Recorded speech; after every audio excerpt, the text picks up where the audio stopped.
Hello. Magandang gabi. May babasahin tayong sulat galing sa Surigao City.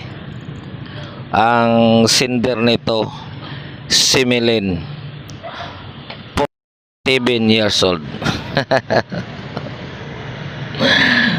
Hello Milene, kamusta ka? Ang sabi niya sa sulat niya, mahal kong kabot-bot, mayroon akong problema. 20 years na kami sa asawa kong nagsama. Kaya lang hanggang ngayon, wala pa akong anak. Ano ba yan? Hindi naman ako doktor. Bakit? Sa akin ka nagtanong. Dapat yung tinatanong mo yan, yung mga doktor, kasi sila yung nakakalam dyan eh.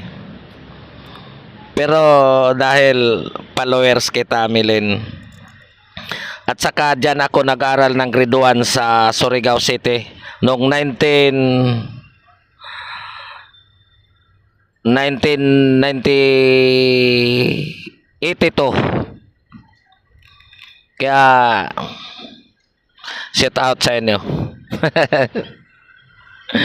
Babasahin ko to, madali lang.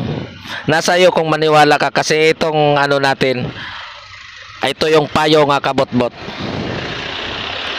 Siyempre, una dyan, kaya lang magpatingin ka muna sa doktor. Tapos, siyempre pagtapos mo patingin ka sa doktor, kung hindi ka nabuntos, ay alam na. Pag sabi sa doktor mabuntis ka, tapos hindi ka nabuntis sa asawa mo, ay alam na. Ang dami ka naman yatang mga kapitbahay dyan eh.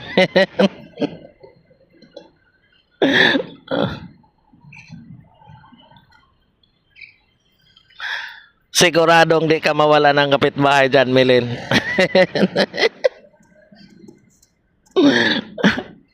Kaya isip-isipin mo nang mabuti.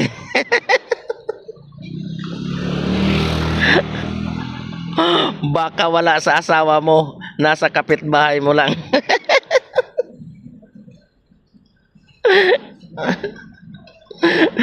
Bye-bye.